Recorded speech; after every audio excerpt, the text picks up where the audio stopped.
Well, I'm very excited to have you with us today, Melanie. I know you've been on board Turning Point since 2021. It's hard to believe. It's been a good amount of time already, and you've got so much experience to share with our team and with our clients. I'd love to hear a little bit about you and your experience and your background.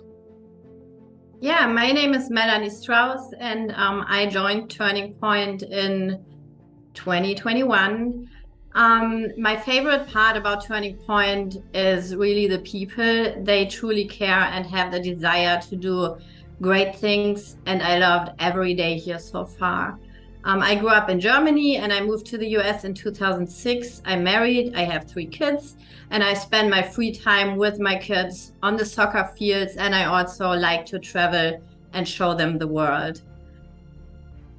That's great. I'm sure there's a lot of lessons that you take away from the soccer field and hearing the good and the bad coaches out there that you can apply to good and bad clients and leadership styles also for sure.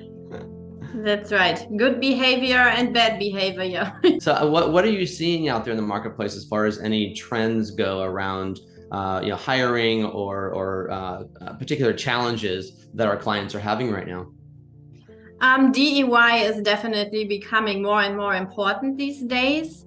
And I really appreciate Turning Point's approach to meet this new development. As executive recruiters, we have the duty to make sure that we are moving in the right direction for the future by representing people to hire based just solely on their skills.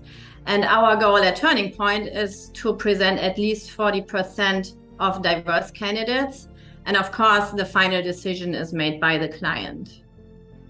Sure. Yeah, exactly. And since it's one of the things we certainly have always had a focus on, but I don't know if we were as deliberate as we are now over the last, couple of years, especially really trying to go to different sources to find talent, different ways to bring in more diverse talent depending upon the position, and then really being able to present blind resumes, blind backgrounds to our clients. So like you said, they're able to actually make a decision about who to interview based solely on the skill set on the resume, as opposed to some kind of unconscious bias that might be out there as well. So I know DEI is certainly a big part of that. So I mean, so obviously DEI is a big part of what we're doing here, as we talked about before. I know there are other challenges that companies are up against, whether it's compensation or finding great talent. But what are you seeing out there in terms of situations or challenges or obstacles that companies are up against when it comes to hiring?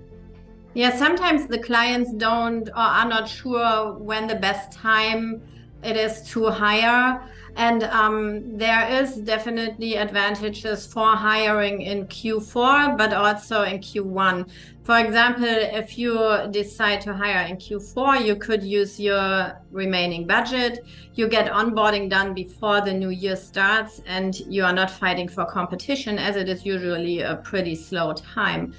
If you decide to hire in Q1, your budget is ready. You will not have to deal with the missing bonuses of the candidates, and vacations are less of an issue. So there is pluses and minuses for each time.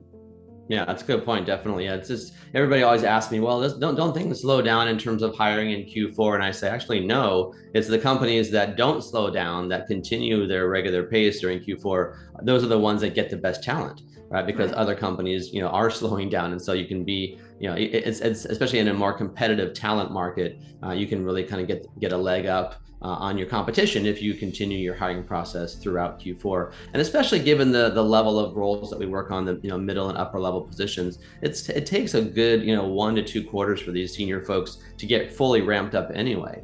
So we always tell clients, as you know, that if they want someone to make an impact in Q1, for example, they have to do the hire in Q4. Otherwise, they're going to push out that impact until Q2 or later. So that's a really good point that you bring up for sure.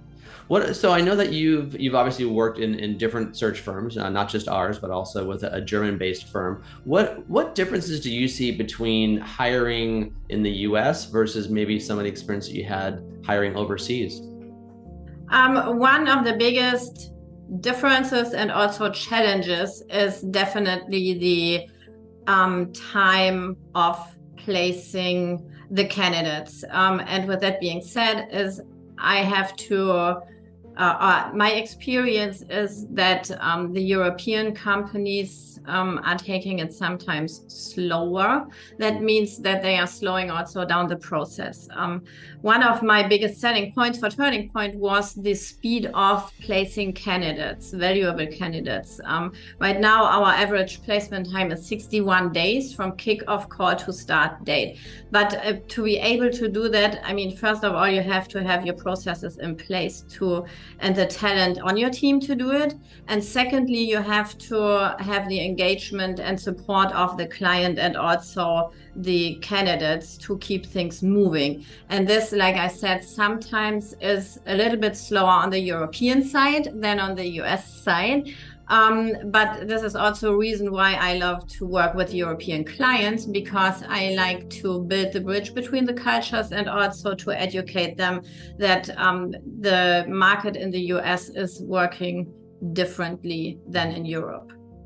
Yeah, that's a really good point. I think, I mean, even different regions in the US alone tend to work a little bit differently. But when you add on the international component, it definitely changes things around quite a bit. I know that you just did a search for a company based overseas and, over in Lithuania of all places. And, finding a president here in the US for that tech company, we had to really spend a good amount of time talking to our client about, the differences, not only in terms of compensation levels in the US, but also the way that you hire, the way that you interview, the questions that you can ask, the expectations on somebody being, kind of personality wise, meshing with the European leadership team, but also being aggressive enough to be able to sell to US, American companies, and they buy very differently over here versus overseas. So that's a really good point that you bring up also. Now, I know that you've worked in a lot of different industries throughout your career. Do you have any particular specialization in a particular, sector or industry? Yeah, we at Turning Point, we do not specialize in industries. We specialize or we focus on functions. That means that our expertise is placing executives in operations, marketing, and sales. I personally have many years of experience in the consumer industry, but I also placed executives in manufacturing, software, and also the insurance industry just recently. And what I really like to work with is the European clients and build the bridge between the cultures. Yeah, no, that's great. Yeah, I think that's having your expertise being in the States for 16 plus years, but having grown up in Germany and speaking multiple languages, that certainly helps a lot to build that bridge, as you're talking about, between our clients over there and over here, which is great. Fantastic. All right, what's the one tip or idea or suggestion you might pass along to companies that are looking to partner with a search firm, something that maybe might help the process work more effectively? Really, the most important thing for our clients, or that I would ask our clients, is that they treat us like a partner, like a true partner. And with that being said, I mean, be honest, like really lay out your expectations. Don't keep anything from us, because with that information, we can really go into the market and find the right candidates for you.